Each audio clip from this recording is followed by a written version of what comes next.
Σοβαρά τώρα, έχεις καταλάβει τι έκανες? Σοβαρά τώρα.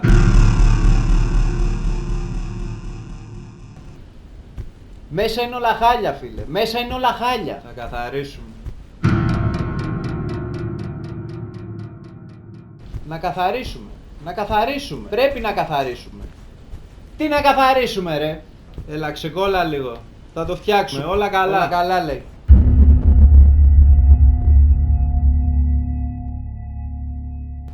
Έχεις δει πώς είναι μέσα? Έχεις δει? Πώς είναι μέσα, έχεις δει? Ρε, μπορείς να ηρεμήσεις λίγο? Ξεκόλα λίγο μεταξύ. Ας την κάτω, ρε μαλάκα. Κομμάτια είσαι. Μια χαρά. Γι' αυτό φτάσαμε εκεί που φτάσαμε. Κομμάτια είσαι. Μια χαρά είμαι, ρε ηλίθιε. Άσε με απιω την πύρα μου.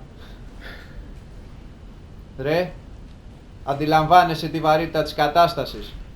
Είσαι τόσο ανέστητος? Και προς τι όλο αυτό, για ποιο λόγο? Δεν μπόρεσες να συγκρατηθείς?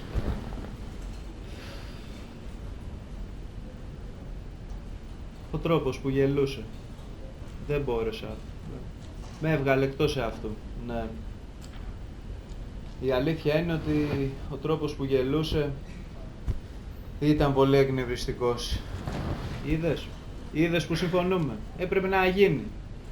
Ναι, αλλά την έφαγες, ρε. Τη σκότωσες την κοπέλα, ρε. Ναι, ρε μαλάκα, τη σκότωσα. Τη σκότωσα την πουτάνα και ηρέμησα. Είναι νεκρή, ρε ηλίθιε, δέξου το. Δέξου το. Είναι νεκρή, ναι. Είναι νεκρή.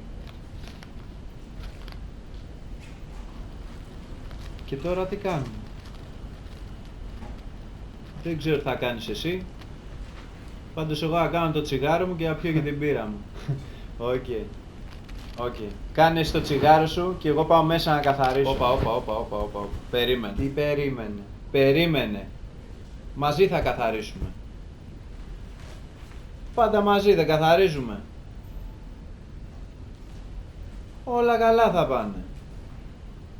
Όλα θα πάνε καλά. Όλα θα πάνε καλά.